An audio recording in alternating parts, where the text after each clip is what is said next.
Tapi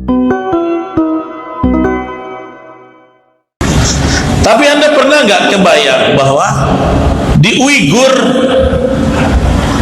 di Palestina mereka bangun malam itu karena apa? Ya, mereka bangun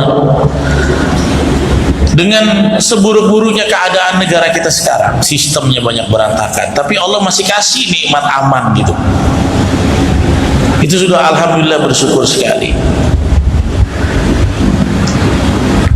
Makanya ketika disampaikan dalam Nabawi, saya bilang, ya Allah, iya betul, nikmat keamanan negeri ini nikmat yang berharga. Sehingga apa? Anda bisa sholat, Anda bisa tablik akbar dengan nyaman begini. Coba lihat gimana Muslim India hari ini. Muslim India, bahkan penghapusan orang India di India itu sendiri. Tadi saya ceramah pagi di DKP, ada pensiunan yang namanya Pak Kholik, beliau aktif dalam dakwah. Beliau bilang apa? Saya kemarin sudah mau ke India, di reject karena tidak beli tiket pulang. Jadi pemerintahnya begitu takut gitu. Ya. Anda lihat di Rohingya. Kalau kita di Tanjung Pinang dengar azan subuh, bangun, alhamdulillah, anak-anak kita bangun, malah banyak yang kebablasan. Anda mau sholat, pilih masjid mana saja Anda bisa pilih. Mau pilih imam mana saja Anda bisa pilih. Tapi hari ini saudara-saudari kita di Uighur, mereka jangankan suruh milih masjid, mau menunjukkan keislaman aja antara mati dan hidup. Nggak ada nikmatul amni. Saudara-saudari kita di Palestina bangun tidur subuh karena suara nuklir atau rumah tetangganya kena bom, baru dia bangun.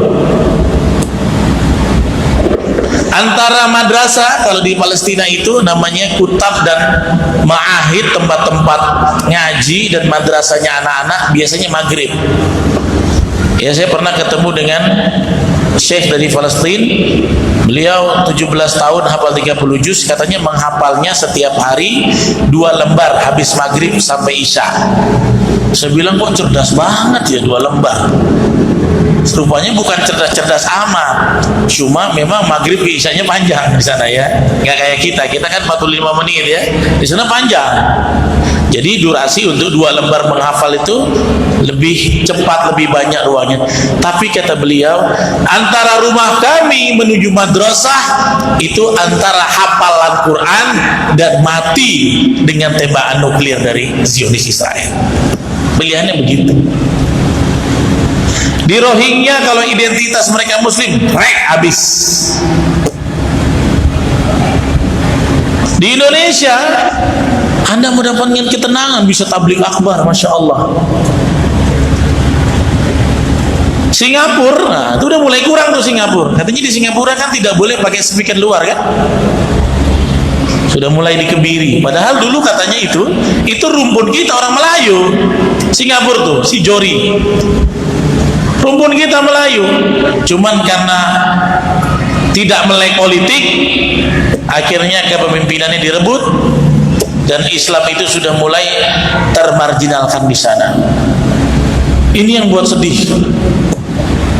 Makanya semakin hari sampai detik ini ya, sampai hari ini semakin membuat hati kita itu teriris-iris melihat bagaimana keadaan kaum muslimin muslimat di belahan bumi yang lain. Sedih kita. Kenapa bisa begitu ya? Kenapa sekarang kok Islam terzalimi? Ya. Coba lihat. Kemarin saya dapat kiriman dari Badan Statistik Internasional. Kalau setiap negeri yang mayoritasnya muslim itu angka konflik antara agama itu 0%. Contoh ya, Saudi Arabia hampir 87% muslim, 13% non muslim. Konflik ideologi antar agama 0% setiap 5 tahun. Qatar 92 orang, 92% muslim, sisanya non muslim. Konflik antar agama 5 tahun 0%. Tapi ketika kita lihat, ketika muslimnya minoritas, India muslimnya 11%, ya, dan agama yang berkuasa hampir 89%, 500 kali konflik agama dalam 5 tahun dia. Di Rohingya lebih begitu. Kalau Islam yang menjadi penguasa, maka semua etnis, agama, ideologi akan mengalami keamanan dan kenyamanan. Tapi kalau Islam minoritas, pasti agama Islam itu akan terzalimi.